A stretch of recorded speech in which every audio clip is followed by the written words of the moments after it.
And today on Blue Table Talk, we're at the Marino campus. The Marino campus is a post-secondary school for students with autism and differing abilities geared towards finding them employment. Today, we're going to look at their application called Vita. Today, we are here with Santiago Bolivar. Thank you for having me. Thank you, Santiago. So today we're talking about Vita. And Santiago, can you just please tell me about yourself and what made you get involved with the Marino campus?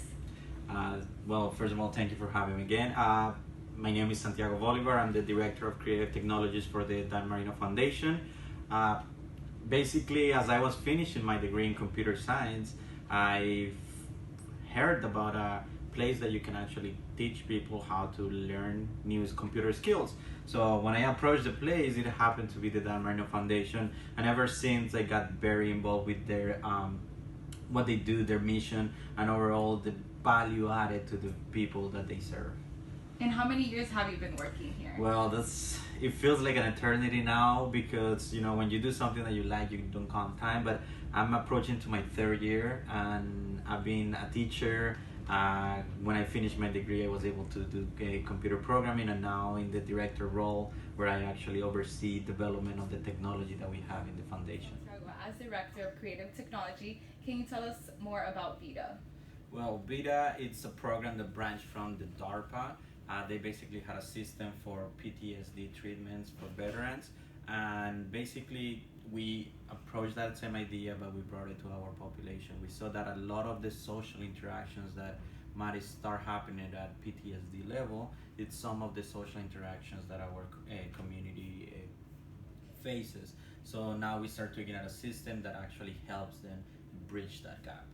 Awesome. What forms of technology are used in the Vita system? So Vita is a broad system. It's the easiest approach that we can think is a game, because it uses 3D graphics. It's in the realm of what we call virtual reality. So it's a 3D immersive system. Now it's used on a computer, but also it has a speech recognition. It also has it's a kind of a two-person system where there's a proctor and a person playing. But in the newer systems that we have, which we had the pleasure to work with Magic Leap, the actual system is starting to bridge into spatial computing. We have eye movement, speech recognition as well, and also we have a spatial awareness. Oh, that's great that you're getting into new technology. That's my next question. Being here for 3 years, what kind of transitions have you made, like the disadvantages and the advantages of Vita when it started and to what it's becoming? So Vita has been an amazing project in the sense that, once again, it started at a very archaic level. It was a question and answering system where you get multiple choices and you get an answer, but it then evolved into a system that actually reads your question, and once again a proctor can dictate if the question was good or not, and they can jump to the next question. So the idea became from, imagine a questionnaire that you fill on a paper, to something that now you actually talk back to a 3D character. And the beauty of it at the same time is that you are not talking to a person, so you kind of branch out from the getting familiar with a human being, and you just randomly see somebody on a screen that you can actually talk and answer questions. And the avatar, can you change the avatar? Can you change the questions? How does that work? So the current system is designed on a very simplistic model. Is 6 different characters. The characters have different ethnicities, and also females or males. So you can switch between the characters. Each character has also a personality behind it. And each character on top of that have what we call disposition. So you can have somebody that is happy, somebody that is neutral, sometimes hostile, but more than hostile is somebody that is to the point.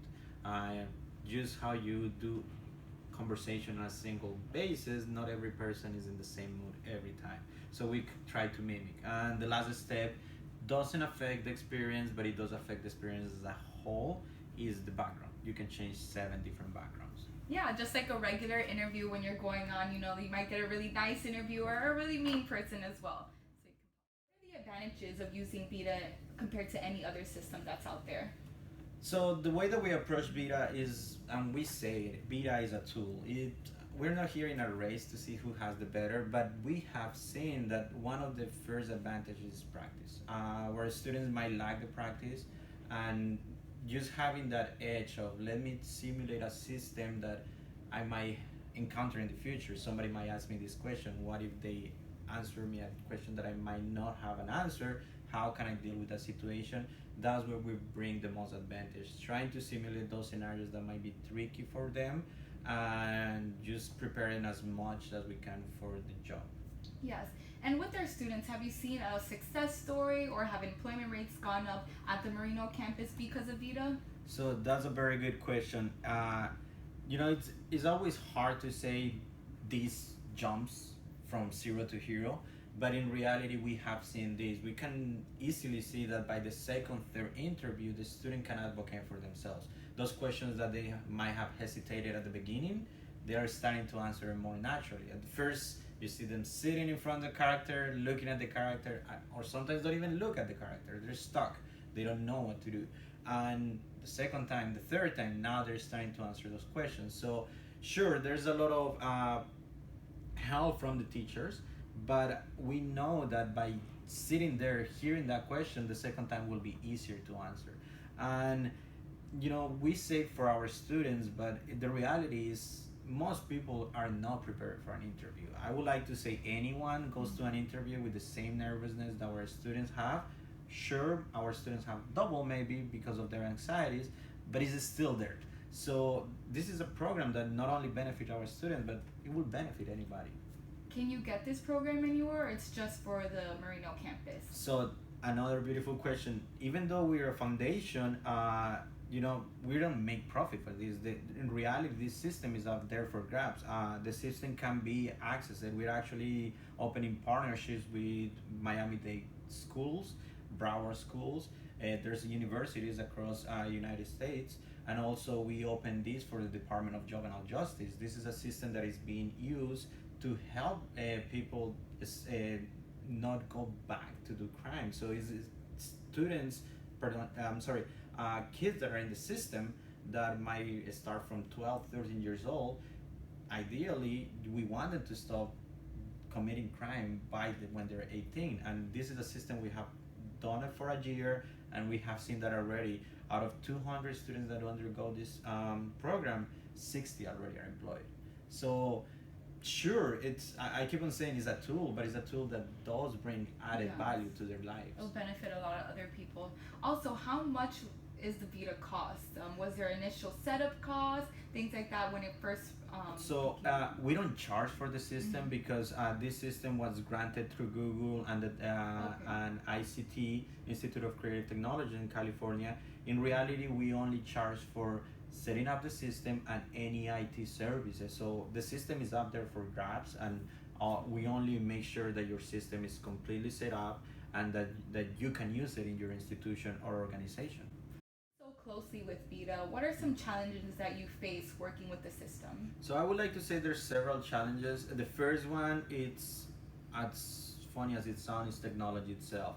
As I previously mentioned, this system requires kind of a hefty gaming setup, which not everyone has access to. So ideally, it's accessible, but think about the people that might not have the resources. So that's the first challenge, reaching as many as we can, but sometimes we need to do trade-off. Second time, it might be location.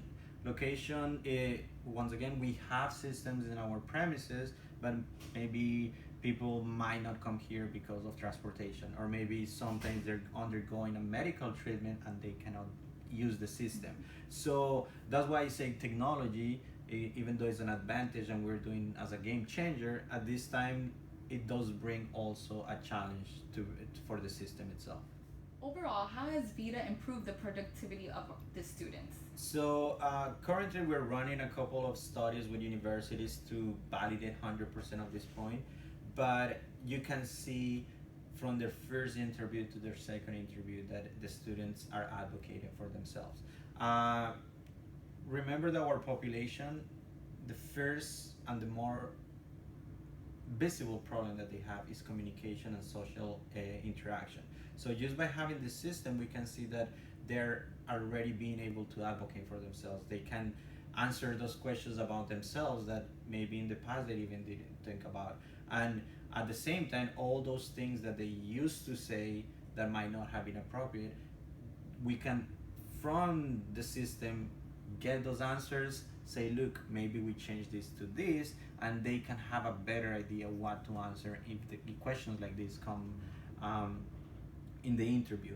But overall, I think the system, what brings the most is that opportunity of practice of something that they don't know what is going to happen, remove that anxiety, remove those nervousness, and even sometimes advocates that what they have maybe is labeled as a disability, but a lot of the time it's an advantage in many other scenarios. Well, thank you so much, Santiago, for making it to Blue Table Talk. It was great to hear about Vita.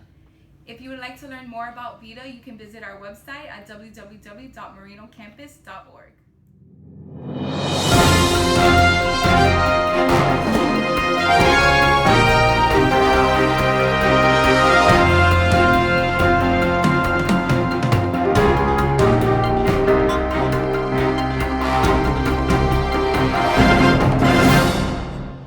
Thank you for joining us on Blue Table Talk. If you'd like to learn more about the Marino campus, please visit the website at www.marinocampus.org.